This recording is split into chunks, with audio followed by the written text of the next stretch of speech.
그날 식탁에서 이지혁이라는 이름이 튀어나온 순간 고성이는 자기 심장이 누군가 손에 쥐어진 것처럼 납작해지는 걸 느꼈습니다.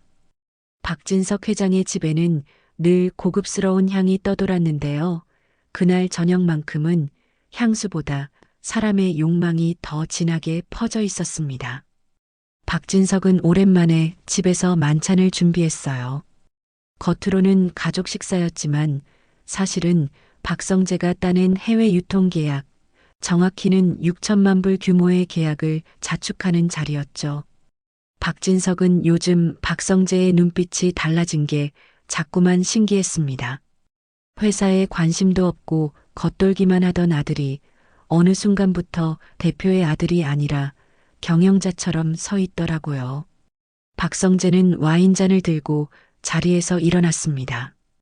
박성재의 목소리는 무겁지도 가볍지도 않았어요. 꼭 필요한 말만 딱 필요한 만큼 꺼내는 사람처럼 단단했죠. 아버지, 이번 계약 제가 잘해서 된 거 아니에요. 박진석이 그럼 누가 했단 말이냐? 하고 웃어 넘기려는 찰나 박성재가 고개를 들었습니다. 그리고 식탁의 공기 전체를 뒤흔들어 버리는 이름을 말했어요. 이수빈이 없었으면 지금의 저도 없었고요. 계약도 없었을 겁니다. 그 이름을 듣자마자 고성이의 손끝이 미세하게 멈칫했습니다. 고성이는 포크를 들고 있었는데요. 손에서 힘이 빠지며 포크 끝이 접시에 살짝 닿았습니다. 조용히 아주 얇게 짤 하는 소리가 났죠. 아무도 크게 신경 쓰지 않았지만 고성이는 그 소리가 마치 자기 내면에서 무너지는 소리처럼 들렸습니다. 박진석은 입가가 올라갔습니다. 박진석은 단순히 아들의 연애가 기특해서 웃는 게 아니었어요. 박진석에게 연애는 감정이 아니라 투자였습니다. 누가 누구를 만나느냐가 회사의 그림을 바꾸고 언론의 시선을 바꾸고 주가를 바꾸니까요. 그래. 나도 느꼈다. 박진석이 호탕하게 웃었습니다. 성재야, 내가 요즘 사람이 됐더라. 그게 다 수빈 양덕이라면 그건 더 좋은 일이지. 박진석은 와인잔을 내려놓고 고성이를 한번 쳐다봤습니다. 여보, 당신도 봤지? 그 아가씨 말하는 게 단단해. 눈빛도 야무지고. 고성이는 억지로 웃어 보였습니다. 그렇죠. 수빈 씨 야무지죠. 말은 그렇게 했는데 목 안쪽에서 모래가 씹히는 기분이었습니다. 박진석이 말을 이어갔습니다. 그래서 말인데 성재야.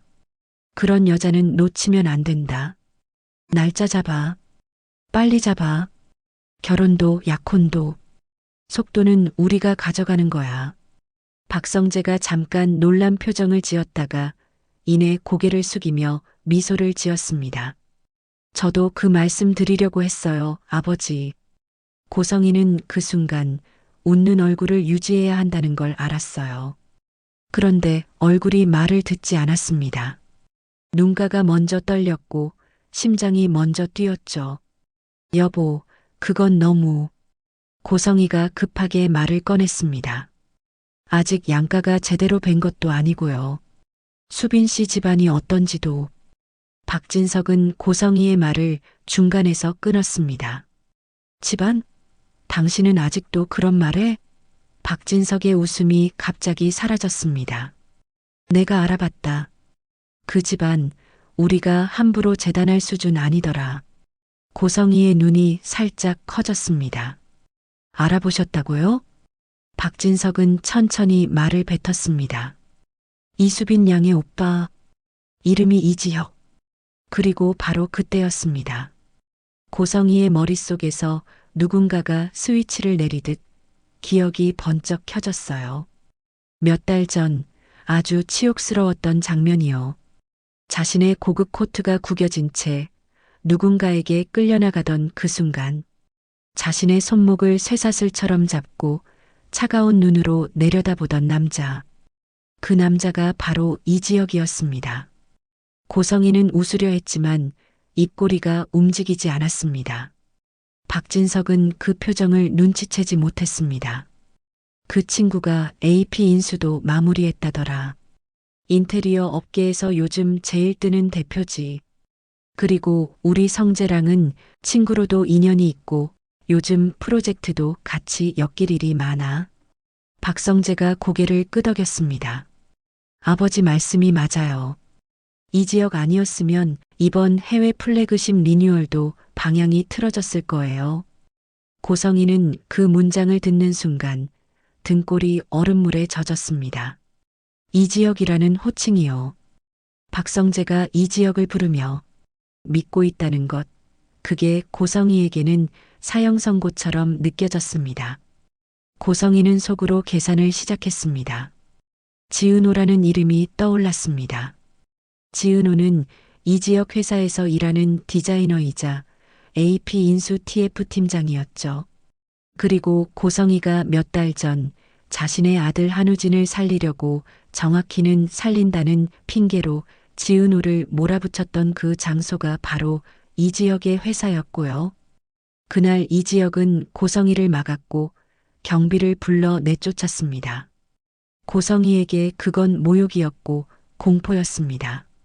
그런데 지금 이 지역이 사돈이 될 수도 있다니요. 고성이는 몸 안에서 피가 빠져나가는 것처럼 차가워졌습니다. 고성이는 더 이상 기다릴 수 없었습니다. 결혼이 성사되기 전에, 상견례가 열리기 전에 이 지역이 박진석 앞에서 저 여자가 우리 회사 로비에서 지은호에게 무슨 짓을 했는지 아십니까? 라고 말하기 전에 먼저 흔들어야 했습니다. 고성이는 늘 그랬습니다. 자기 죄가 드러나기 전에 상대의 입을 막는 쪽을 선택했죠. 다음 날 아침 고성이는 아주 공손한 목소리로 전화를 걸었습니다. 수신자는 이상철과 김다정이었어요. 이지혁과 이지환, 그리고 이수빈의 부모입니다. 이상철 선생님, 김다정 선생님, 제가 박성재 어머니입니다. 저희가 이렇게 통화드리는 게 처음이라 어색하네요. 고성이는 웃음을 섞었습니다. 상견례 전에 가볍게 식사 한번 하시죠. 서로 편해져야 하니까요. 김다정은 수화기 너머로 긴장한 기색이었지만 예의를 잃지 않았습니다. 아, 네 사모님. 저희가 초대받을 줄은 몰랐네요. 고성이는 다정이 감사하다고 말하는 순간 속으로 비웃었습니다. 그래, 고마워하지. 너희는 내 친절에 속을 수밖에 없어. 고성이는 이미 장소를 정해뒀습니다. 강남의 최고급 호텔. 값비싼 접시와 서빙과 조명이 사람을 움츠리게 만드는 곳이요. 그곳에서 상대를 작게 만들면 말은 더 쉽게 먹히니까요. 약속 시간, 이상철과 김다정은 가장 단정한 옷을 입고 나왔습니다. 이상철은 정년퇴직을 앞둔 사람다운 단단한 눈빛이 있었고 김다정은 교사 출신답게 표정이 온화했어요. 하지만 그 두 사람은 호텔 문 앞에서부터 이미 압도되고 있었습니다. 화려한 공간은 여기가 내 자리인가? 하고 묻는 것처럼 사람을 재단하니까요. 고성이는 일부러 늦었습니다. 30분. 그 숫자 자체가 메시지였어요. 4시간은 4시간보다 값이 낮다. 고성이가 나타났을 때 그녀는 사과 대신 웃었습니다. 오래 기다리셨죠? 아, 이런 데는 처음이실 수도 있겠다. 고성이가 다정의 코트 끝을 흘끗 보며 말했습니다. 옷이 소박하시네요. 우리 집안 행사 오실 때는 조금 더 신경 쓰셔야 할 것 같아요. 김다정은 얼굴이 확 달아올랐지만 참았습니다. 괜찮습니다. 저희는 고성이는 말을 듣지 않았습니다. 직원에게 메뉴판도 보여주지 않고 가장 비싼 코스를 주문했습니다. 그리고 팔짱을 끼고 본론을 꺼냈어요. 솔직하게 말할게요. 고성이의 목소리는 예의 바른 척했지만 내용은 칼이었습니다. 이수빈 씨, 우리 성재랑 어울리는 격이 아니에요. 이상철의 눈썹이 미세하게 떨렸습니다. 사모님, 그 말씀은. 고성이가 고개를 젓고 말을 끊었습니다. 요즘 유튜브 한다고 다 셀럽인 줄 아나 본데 제 눈에는 그냥 들뜬 직업이에요. 거기다 그쪽 집안. AP 대표 이지혁 씨라면서요? 인테리어 바닥에서 굴러먹던 사람들. 이미지가 얼마나 불안한지 아세요? 그 말이 떨어지자마자 김다정의 손이 떨렸습니다. 김다정에게 이지혁은 누구보다 자랑스러운 아들이었어요. 착하고 책임감 강하고 그런데도 집에서는 늘 조용히 어른들 챙기던 아이였습니다.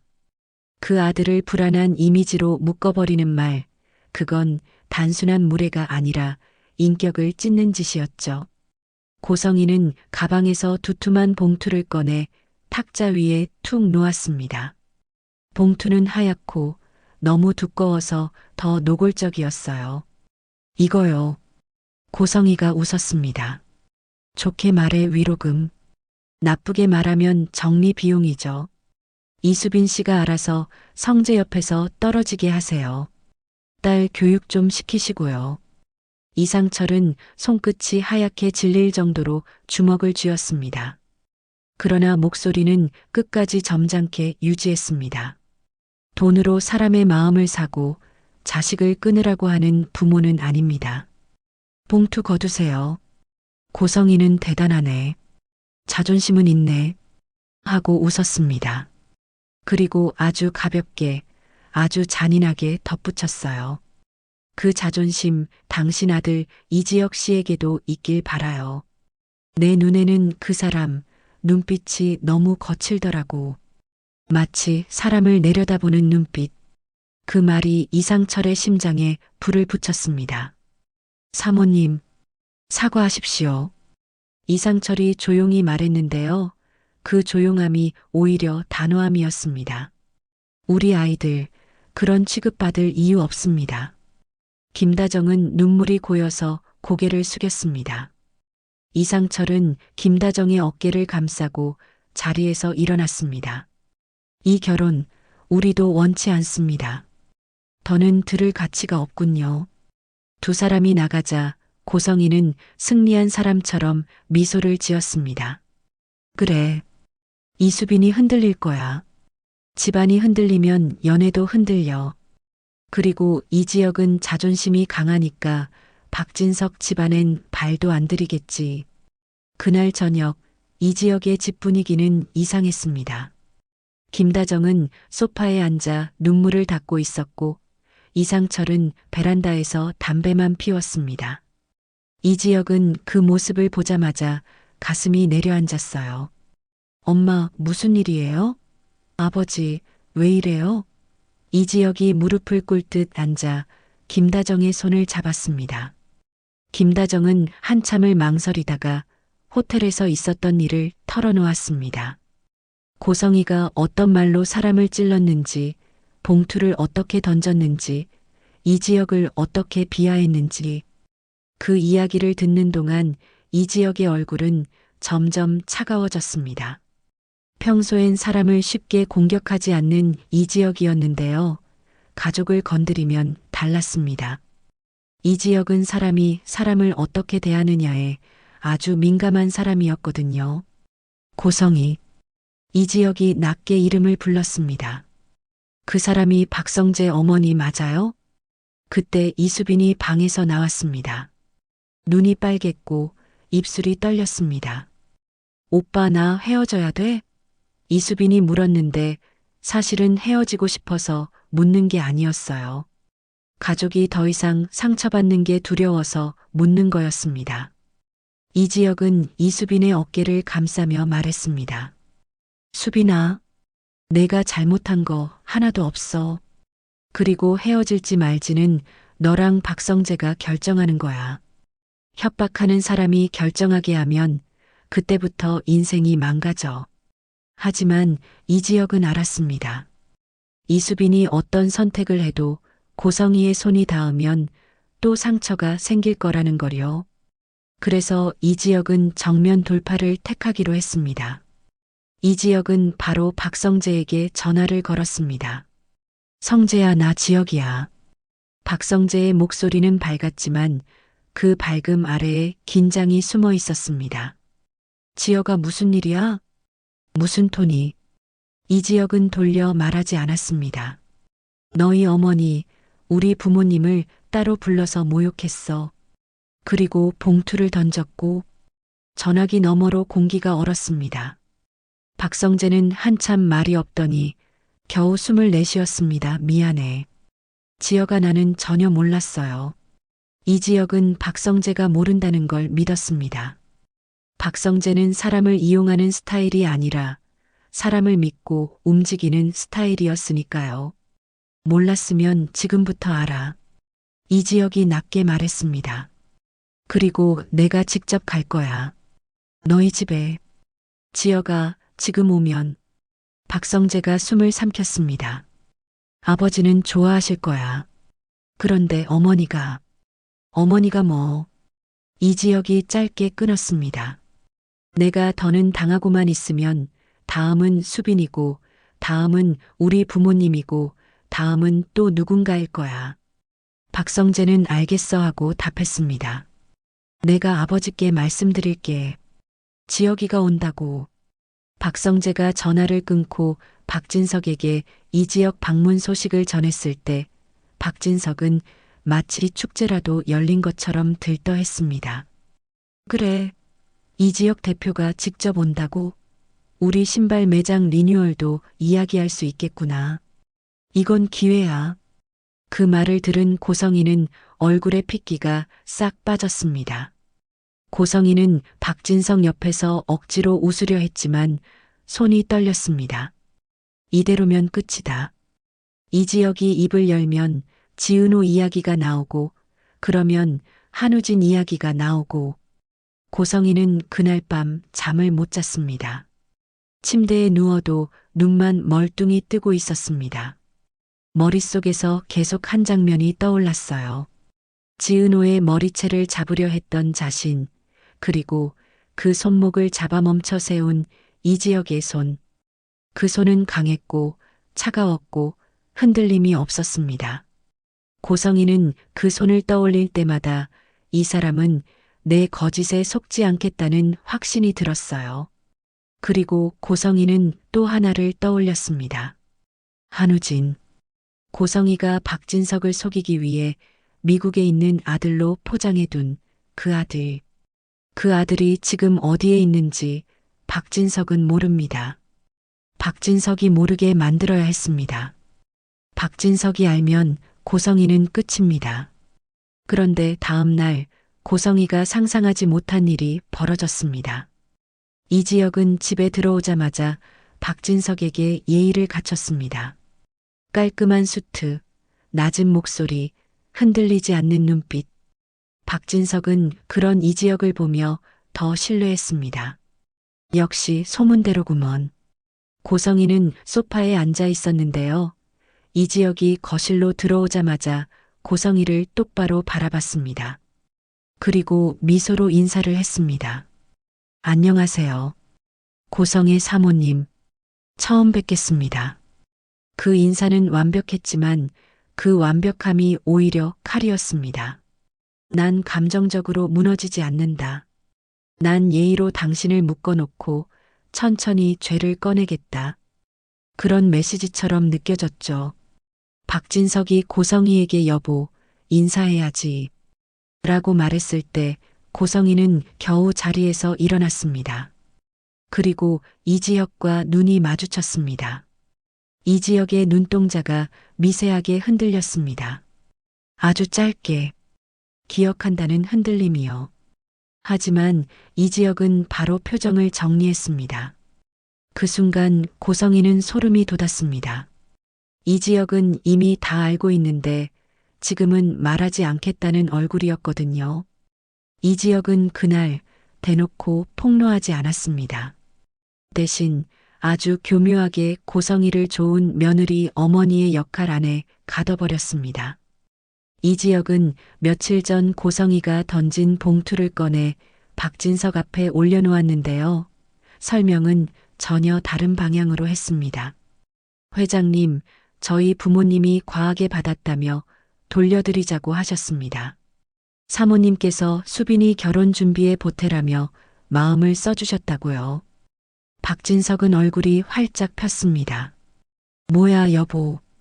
뒤로는 벌써 며느리 챙기고 있었어? 박진석은 고성이의 등을 툭툭 치며 웃었습니다. 고성이는 웃어야 했습니다. 웃지 않으면 이지혁이 입을 열 테니까요. 그래서 고성이는 이를 악물고 고개를 끄덕였습니다. 그럼요. 수빈이는 우리 가족이 될 아이니까요. 그 순간 이지혁이 고성이에게 아주 작은 목소리로 말했는데요. 입술만 움직였는데도 고성이는 들은 것처럼 느꼈습니다. 그날 로비에서 당신이 뭘 했는지 난 잊지 않았습니다. 고성이는 물을 마시다 목이 막혔습니다. 기침을 했고 눈물이 맺혔습니다. 하지만 그 눈물은 슬픔이 아니라 공포였습니다. 그렇게 상황이 뒤틀린 채 상견례 겸 약혼 축하 자리가 잡혔습니다. 호텔 최상층 프라이빗 다이닝룸. 박진석은 그 자리를 단순한 결혼 자리로 생각하지 않았어요. 슈즈 사업과 인테리어 사업의 합작을 공식화하는 자리, 그리고 박그룹과 AP가 손을 잡는 자리였습니다. 박진석은 웃음이 멈추지 않았습니다. 자리에 앉은 사람들은 모두 깔끔하게 웃고 있었지만 딱 한 사람만 웃지 못했습니다. 고성이였어요. 고성이는 계속 손을 쥐었다 폈다 했습니다. 이지혁이 눈을 마주칠 때마다 심장이 내려앉았고 이상철과 김다정을 볼 때마다 숨이 막혔습니다. 자신이 모욕했던 사람들 앞에서 품격 있는 사모님인 척을 해야 했으니까요. 박진석이 건배를 외쳤습니다. 우리 두 기업의 파트너십을 위해, 그리고 두 아이의 앞날을 위해 모두 잔을 들었습니다. 이수빈은 박성재를 바라봤고 박성재는 이수빈의 손을 살짝 잡았습니다. 박성재의 손은 따뜻했는데요. 이수빈은 그 따뜻함이 오히려 무서웠습니다. 내가 이 손을 잡고 있는 동안 우리 가족이 더 다치면 어떡하지? 이수빈의 마음은 기쁘면서도 죄책감이었어요. 그때 박영나가 조용히 잔을 내려놓았습니다. 박영나는 고성이의 딸이지만 엄마의 욕망을 그대로 담지 않았습니다. 박영나는 사람을 볼 때 겉이 아니라 안을 보려고 하는 사람이었고요. 박영나는 그 자리에서 고성이의 손이 떨리는 걸 봤습니다. 그리고 엄마가 무언가 숨기고 있다는 걸 직감했습니다. 박영나의 옆에는 이지환이 서 있었습니다. 이지환은 박영나의 보디가드 겸 운전기사였죠. 이지환은 말이 많지 않았지만 눈치는 빨랐습니다. 이지환은 고성이가 잔을 잡는 손이 평소의 여유로운 손이 아니라는 걸 봤습니다. 공포에 젖은 손이었습니다. 식사가 중반쯤 넘어갔을 때 박성재가 조심스럽게 말을 꺼냈습니다. 아버지, 오늘은 가족 자리니까 한 사람 더 있어야 하는데요. 박진석이 누구? 하고 묻자 고성이의 젓가락이 멈췄습니다. 고성이는 이미 직감했어요. 그 이름이 나올 거라는 걸요. 한우진이요. 박성재가 또렷하게 말했습니다. 우진이도 오늘 여기 와 있어요. 박진석의 얼굴이 확 굳었습니다. 우진이가? 우진이는 미국에. 고성이가 황급히 웃었습니다. 여보, 성재가 농담을. 하지만 박성재는 웃지 않았습니다. 박성재는 고성이를 똑바로 바라보며 말했어요. 어머니, 농담 아니에요.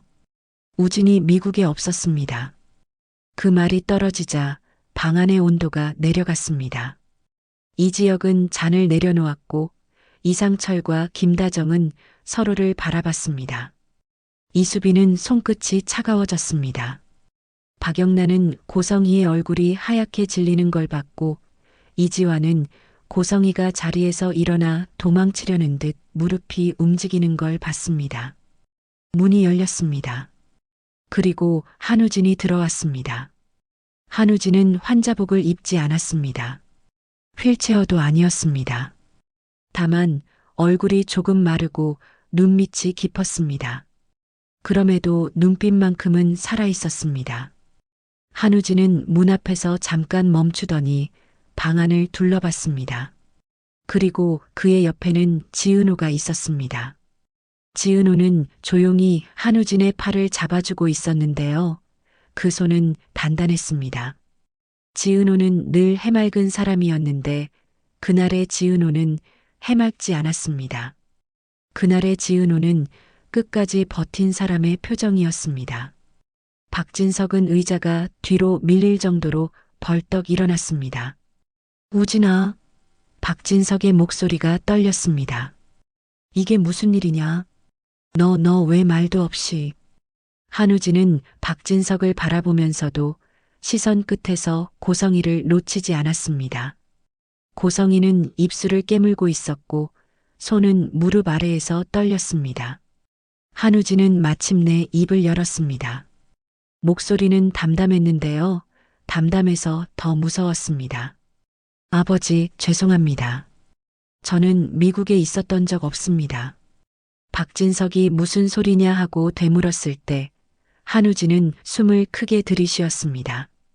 저는 지난 1년 동안 서울의 병원에 있었습니다. 제가 간이 망가져서 죽어가고 있었거든요.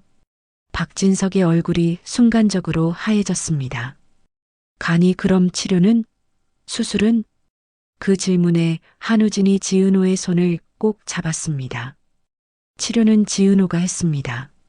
박진석의 눈이 지은호에게로 돌아갔습니다. 박진석은 지은호를 처음 보는 게 아니었습니다. 몇 번 회사 행사에서 스쳐봤어요. 늘 열심히 일하고 말수가 많지 않은 디자이너. 그런데 그 아이가 지금 한우진의 생명을 붙잡고 있었습니다. 지은호가 조용히 말했습니다. 회장님, 저는 제가 할 수 있는 걸 했어요. 그냥 사람을 살린 것뿐입니다. 박진석은 그 말에 더 무너졌습니다. 그런데 왜 나는 몰랐지? 왜? 고성이가 그 틈을 노렸습니다. 여보, 우진이가 지금 오해를 고성이가 다가가려 했는데 박성재가 고성이 앞을 막았습니다. 어머니, 잠깐만요. 박성재의 목소리가 차가웠습니다. 이제는 그만하세요. 한우진은 고성이를 바라보며 말을 이었습니다.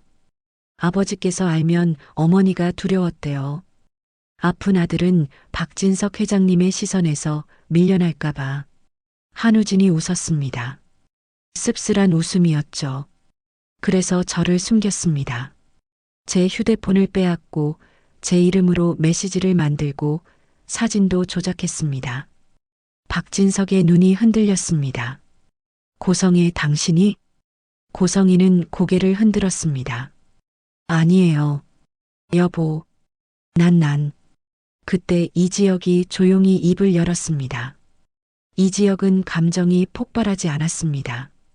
대신 정확하게 말했습니다.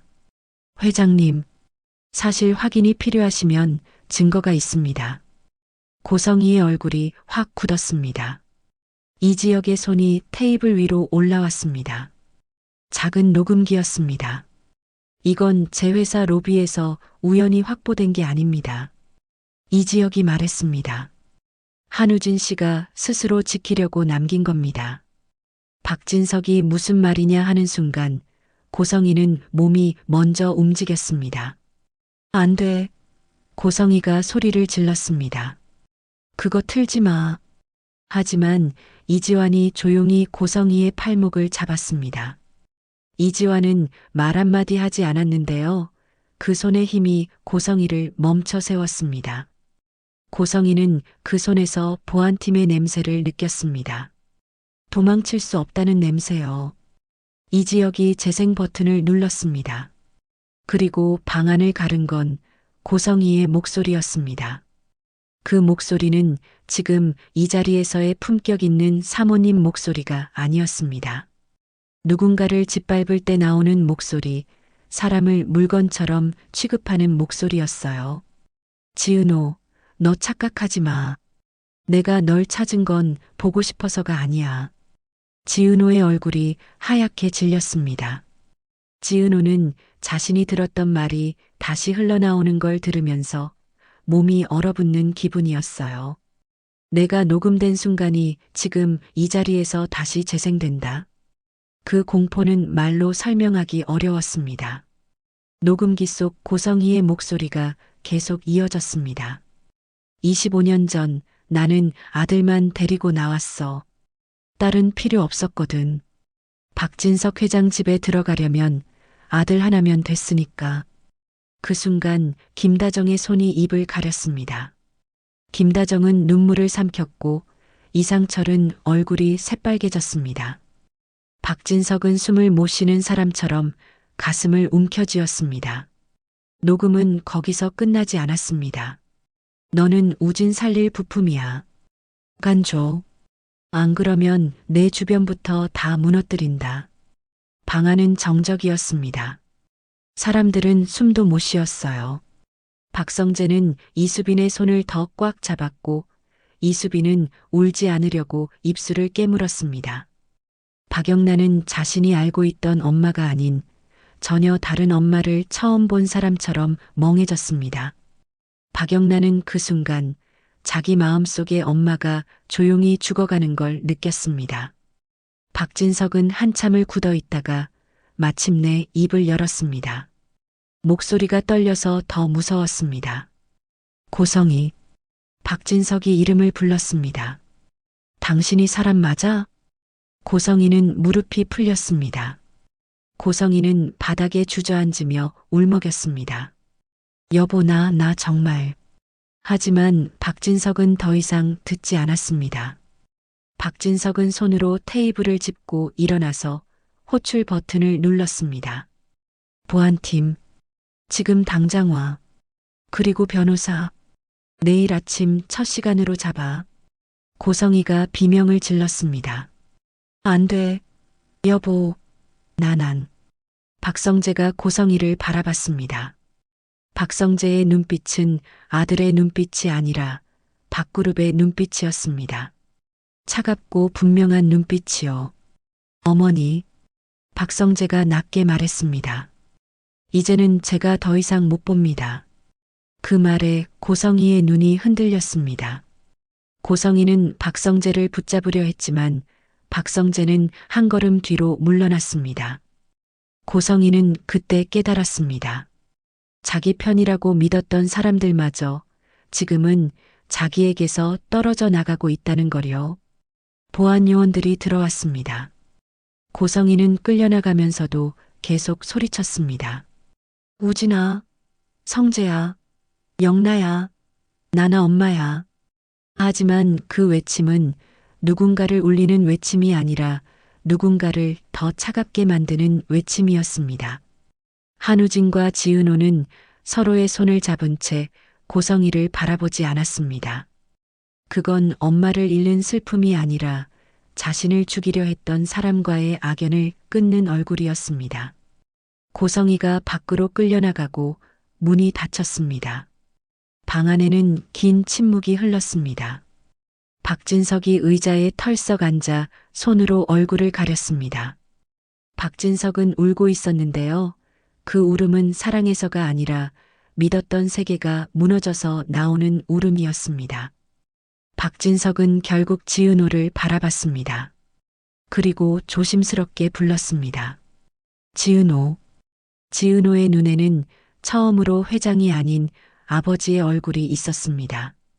지은호는 그 얼굴이 너무 낯설어서 눈물이 나려 했습니다. 박진석이 말했습니다. 내가 미안하다. 내가 너를 모르고 살았다. 아니, 모르고 살려고 했던 것 같아. 내가 그동안 만든 집안이 너를 삼켜버렸구나. 지은호는 대답을 바로 하지 못했습니다. 지은호는 용서라는 말이 이렇게 무거운지 몰랐습니다. 용서는 마음으로 하는 게 아니라 시간을 통째로 바꾸는 일이었으니까요. 그때 한우진이 박진석에게 말했습니다. 아버지, 저는 아직도 화가 나요. 그런데 더 무서운 건 고성희가 여기서 끝나지 않을 것 같다는 거예요. 박진석은 눈물을 닦고 고개를 들었습니다. 끝나지 않는다고? 한우진은 숨을 삼켰습니다. 저를 숨길 때 고성이가 늘 누군가와 통화했어요. 당신이 하라는 대로 했잖아라고. 저는 그게 그냥 비서인 줄 알았는데요. 지금 생각하면 고성이 위에 누가 있었던 것 같아요. 그 말에 이지혁의 눈빛이 변했습니다. 이지혁은 순간적으로 지은호를 떠올렸습니다. 고성이가 지은호를 협박할 때도 이상할 만큼 자신감이 넘쳤거든요. 마치 내 뒤엔 누군가 있다는 사람처럼요. 박영나가 조용히 입을 열었습니다. 목소리는 떨렸지만 말은 또렷했습니다. 아버지, 저 오늘 처음 알았어요. 엄마가 이런 사람인 줄. 박영나가 고개를 숙였습니다. 그런데요, 엄마가 혼자서 이런 짓을 했을까요? 엄마는 늘 빚 얘기를 했어요. 누군가에게 큰 빚이 있다고. 박진석의 눈이 흔들렸습니다. 빚? 박영나가 고개를 끄덕였습니다. 엄마가 가끔 술 마시면 말했어요. 내가 여기까지 온 건 내 실력이 아니라 어떤 사람 덕분이다. 근데 그 사람은 언제든 나를 버릴 수 있다고요. 그 말이 끝나자 방 안의 공기는 더 무거워졌습니다. 고성이의 악행이 개인의 악행이 아니라 누군가의 권력과 연결되어 있다면요? 그럼 고성이를 끌어냈다고 끝나는 게 아니었습니다. 이제 진짜가 시작인 거였죠. 그날 밤 박진석은 변호사에게 전화를 걸었습니다. 이혼 소송, 접근 금지, 증거 보전. 박진석은 처음으로 가족을 지키기 위한 싸움을 시작했어요. 그런데 박진석이 계획을 세우는 그 순간에도 고성이는 움직이고 있었습니다. 고성이는 보안팀에게 끌려나간 뒤 집으로 돌아가지 않았습니다. 자신의 사람들을 불러 가장 먼저 이지혁의 회사 쪽을 확인했고 두 번째로는 지은호의 가족을 확인했습니다. 고성이에게 지은호는 여전히 약점이었으니까요. 고성이는 차 안에서 혼잣말을 했습니다. 지은호만 흔들리면 다 흔들려. 우진도, 박진석도, 이지혁도. 고성이는 정순이에게 연락할 번호를 기억해냈습니다. 정순이의 식당, 지강호의 불안정함, 그런 것들이 고성이에게는 이미 도구였습니다. 고성이는 자신의 패배를 인정하지 않았습니다. 고성이는 늘 그랬습니다. 진실이 밝혀지면 반성하는 게 아니라 진실을 더 큰 소음 속에 묻어버렸죠. 그리고 그때 이지혁의 휴대폰으로 낯선 번호가 걸려왔습니다. 이 대표님. 목소리는 낮았고 어딘가 기계처럼 차가웠습니다. 고성이가 무너졌다고 끝난 줄 아셨죠? 지금부터가 진짜입니다. 이지혁이 누구냐고 묻기도 전에 상대는 웃었습니다. 지은호를 지키고 싶으면 오늘 밤 USB 하나를 확인하지 마세요. 확인하는 순간 지은호는 다시 고아가 됩니다. 전화가 끊겼습니다. 이지혁은 그 자리에서 굳었습니다. 이지혁은 지은호를 떠올렸습니다. 지은호는 겨우 가족의 문턱에 서 있었고 겨우 숨을 쉬고 있었어요. 그런데 누군가는 그 숨을 다시 끊어놓겠다고 말하고 있었습니다. 이지혁은 바로 병원으로 향했습니다. 한우진이 있는 병원, 지은호가 있는 곳. 이지혁은 병실 문 앞에서 한참을 망설였습니다. 문을 열면 지은호가 또 상처를 받을 것 같았고 문을 열지 않으면 더 큰 위험이 닥칠 것 같았어요. 이지혁이 조용히 문을 열었을 때 지은호는 창가에 서 있었습니다.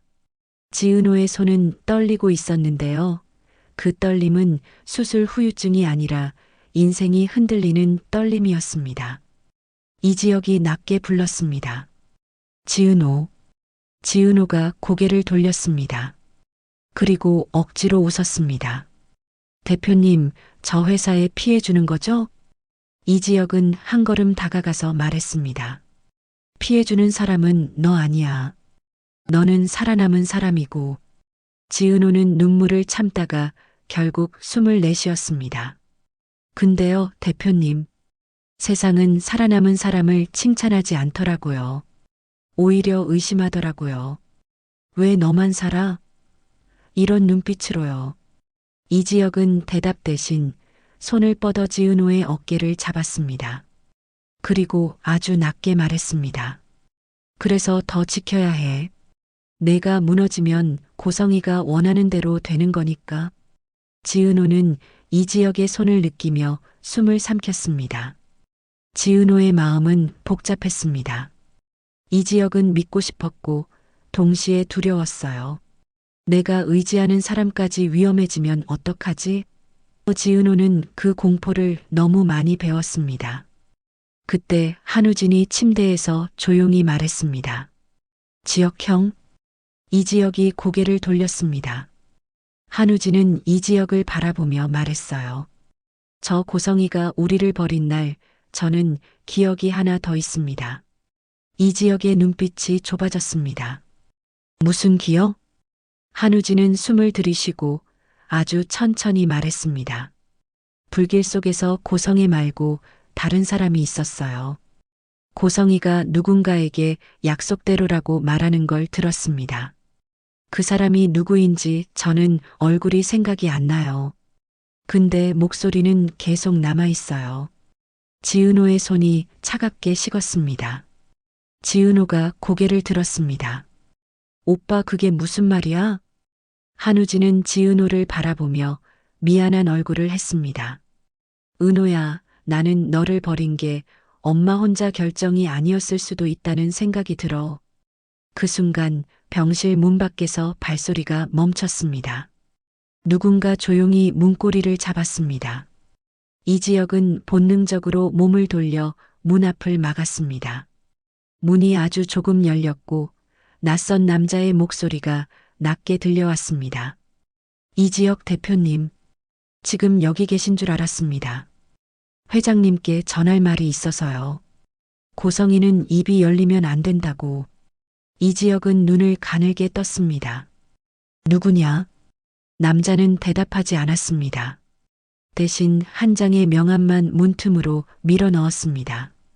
명함에는 회사 이름도 직함도 없었습니다. 단 한 줄만 적혀 있었어요. 약속을 지키십시오.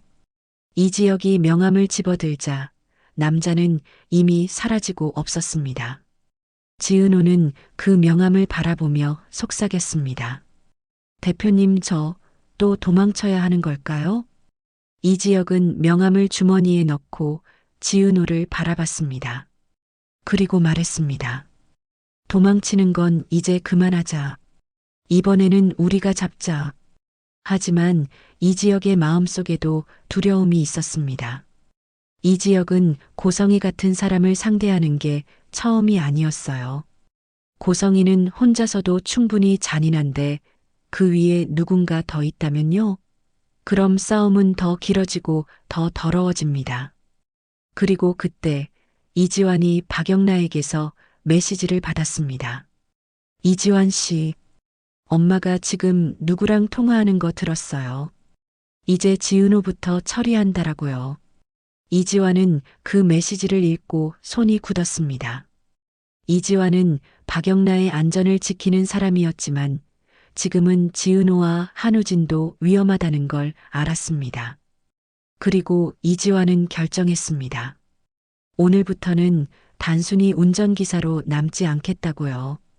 이지환은 이지혁에게 전화를 걸었습니다. 형, 저 이지환인데요. 이지혁은 한 박자 후에 대답했습니다. 지환아, 무슨 일? 이지환은 낮게 말했습니다. 고성이 아직 끝난 거 아닙니다. 박영라가 들었대요. 지은호부터 처리한다고. 이지혁의 눈이 어두워졌습니다. 지은호는 지금 병원에 있어. 이지환이 짧게 대답했습니다. 그래서 더 위험합니다. 병원은 사람들 눈이 많잖아요. 조용히 접근하기 쉬워요. 이지혁은 그 순간 아주 현실적인 공포를 느꼈습니다. 고성이는 자신을 지키려고라면 어떤 짓이든 할 사람이고 지은호는 아직 너무 많은 약점을 쥐고 있는 사람이었습니다. 정순이, 지강호, 그리고 지은호가 아끼는 모든 것들. 고성이는 그걸 찌를 겁니다. 이지혁은 한우진을 바라봤습니다. 우진 씨, 지금부터는 치료만이 문제가 아닙니다. 우리 모두 지켜야 합니다. 한우진이 고개를 끄덕였습니다. 지혁 형, 저는 이번에는 숨지 않을 겁니다. 1년 동안 숨었고 그게 은호를 더 괴롭게 했어요. 이번에는 제가 나서야 해요. 지은호는 한우진의 말에 눈을 감았다가 떴습니다. 지은호는 아직도 무섭습니다. 하지만 도망치면 끝이 아니라는 것도 알았어요. 지은호는 조용히 말했습니다. 오빠, 나도 이번에는 도망 안 갈게. 이지혁은 그 말을 듣고 숨을 길게 내쉬었습니다. 그리고 마음속으로 생각했어요. 고성이가 무너졌다고 끝이 아니다. 오히려 무너진 사람은 더 잔인해진다. 그리고 그 위에 누군가 있다면 우리가 싸워야 할 건 고성희만이 아니다. 그날 밤 고성희는 호텔 스위트룸에서 누군가를 만났습니다. 상대는 얼굴이 흐릿한 남자였고 말투가 너무 차분해서 더 무서웠습니다. 고성혜 씨, 실수했습니다. 남자가 말했습니다. 녹음이 공개되게 놔두면 안 됐죠. 고성희는 이를 악물었습니다. 나도 그럴 줄 몰랐어. 이지혁 그놈이. 남자가 고성희를 바라봤습니다. 핑계는 됐고요. 이제는 다음으로 갑시다. 지은호가 입을 열기 전에 지은호 주변부터 흔드세요. 엄마 정순이, 동생 지강호, 그리고 지은호가 믿는 사람들. 고성희는 심장이 뛰었습니다. 공포였고 분노였고 동시에 살고 싶다는 본능이었습니다. 고성희는 천천히 웃었습니다. 그래, 내가 제일 잘하는 게 사람 흔드는 거잖아. 남자가 고개를 끄덕였습니다. 이번에는 흔드는 수준이 아니라 끊어내야 합니다. 고성희는 그 말에 눈빛이 변했습니다. 그리고 속으로 되뇌었습니다. 끊어낸다. 고성희는 그 단어가 너무 익숙했습니다.